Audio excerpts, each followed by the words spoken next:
Assalamualaikum warahmatullahi wabarakatuh.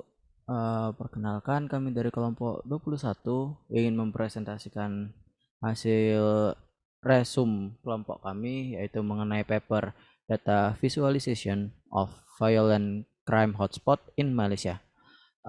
Sebelumnya izinkan saya memperkenalkan diri. Nama saya Mirza Amir Faizi dengan NIM akhir 045 dan juga ada Saya apa? Muhammad Nabil Mustafa dengan NIM akhir 046. Baik, selanjutnya akan saya jelaskan terlebih dahulu. Next.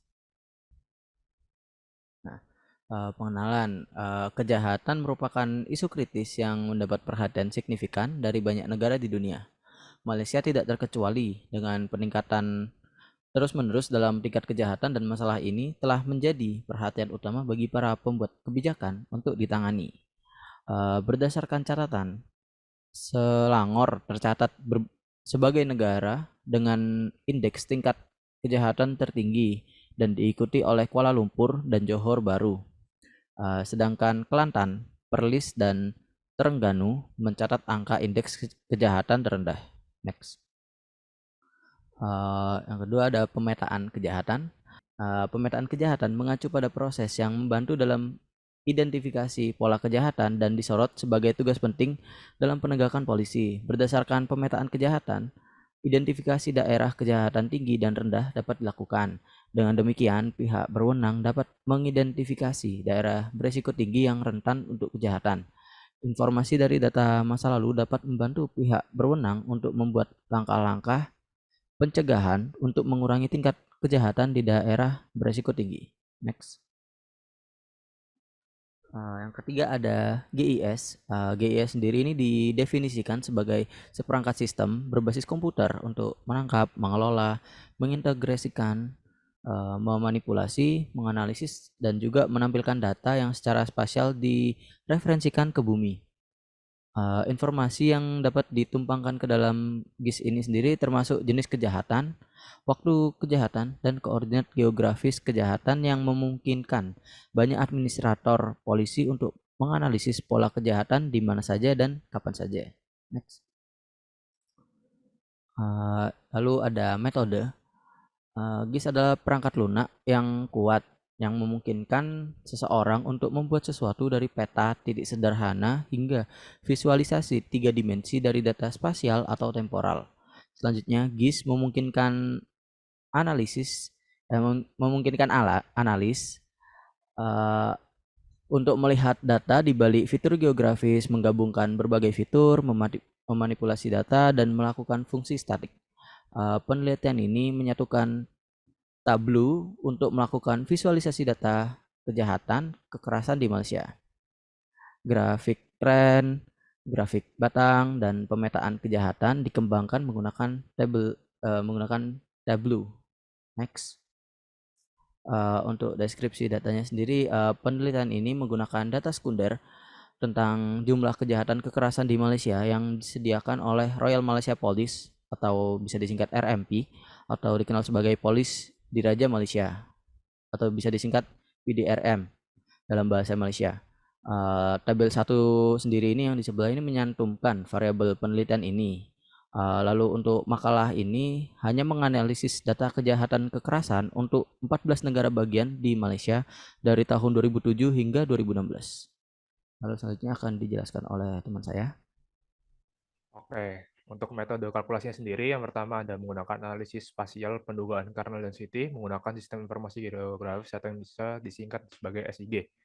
Nah, pemetaan kejahatan menggunakan metode estimasi ini digunakan untuk identifikasi spot dari kejahatan di tiap-tiap distrik Malaysia.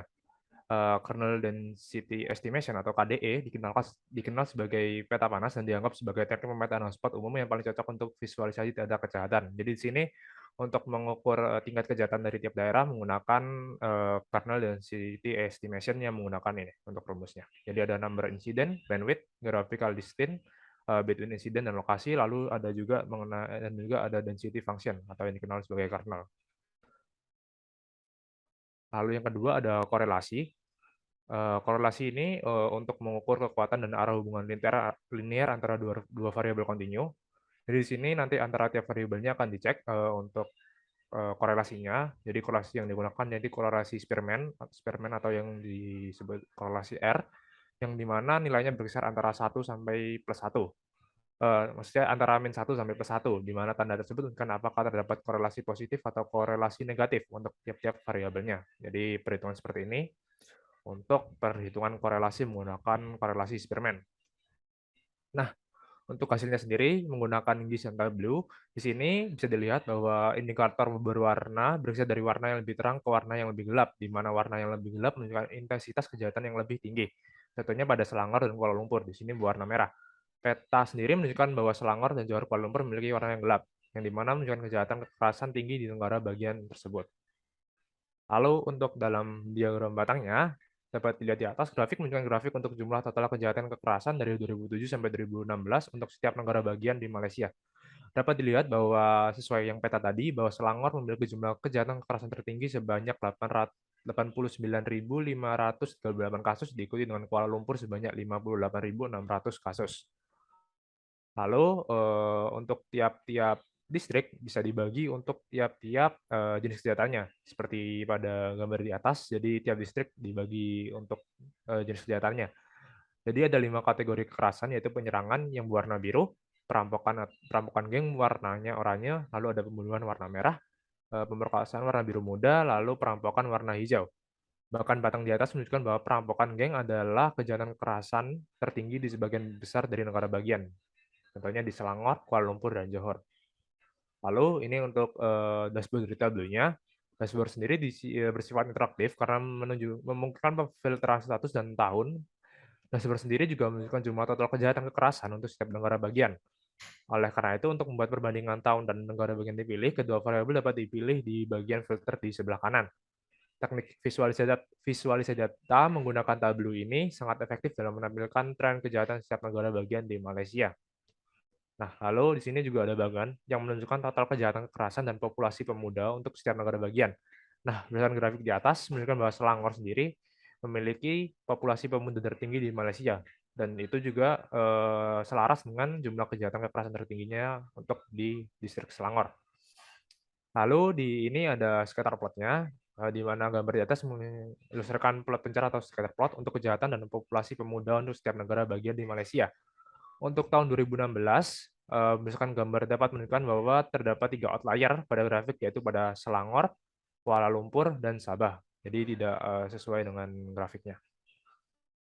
Nah, tadi kan udah scatter plot-nya. Di sini juga ada plot persebaran juga untuk kejahatan dan populasi pemuda dari tingkat penganggurannya untuk tahun 2007 hingga 2016. Plot persebaran ini menunjukkan bahwa ada korelasi positif antara kejahatan dan populasi pemuda. Namun, scatter plot untuk kejahatan dan pengangguran tidak dapat menunjukkan hubungan linear antara kejahatan dan pengangguran. Jadi untuk yang kejahatan di pemuda yang bagian atas dan pengangguran yang bagian bawah. Di sini untuk semakin tinggi jumlah yield-nya, ini contohnya Selangor dia kremnya juga naik. Tapi untuk yang penganggurannya bagian Sabah ini yang tertinggi, dia tingkat kremnya juga masih rata-rata.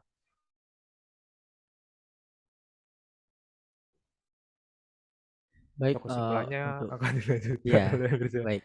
Untuk kesimpulannya, visualisasi data menggunakan alat GIS sangat berguna untuk mendapatkan lebih banyak wawasan tentang pola dan behaviorisme data.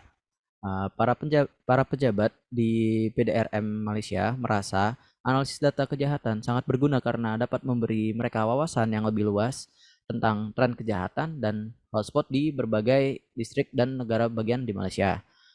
Pemetaan kejahatan sendiri membantu dalam pengambilan keputusan seperti intervensi polisi, meningkatkan patroli polisi di daerah-daerah rawan secara efektif dapat mengurangi jumlah kejahatan di daerah-daerah tersebut. Kehadiran satuan polisi dapat membuat masyarakat hidup dengan sedikit ketakutan akan dirampok atau diserang.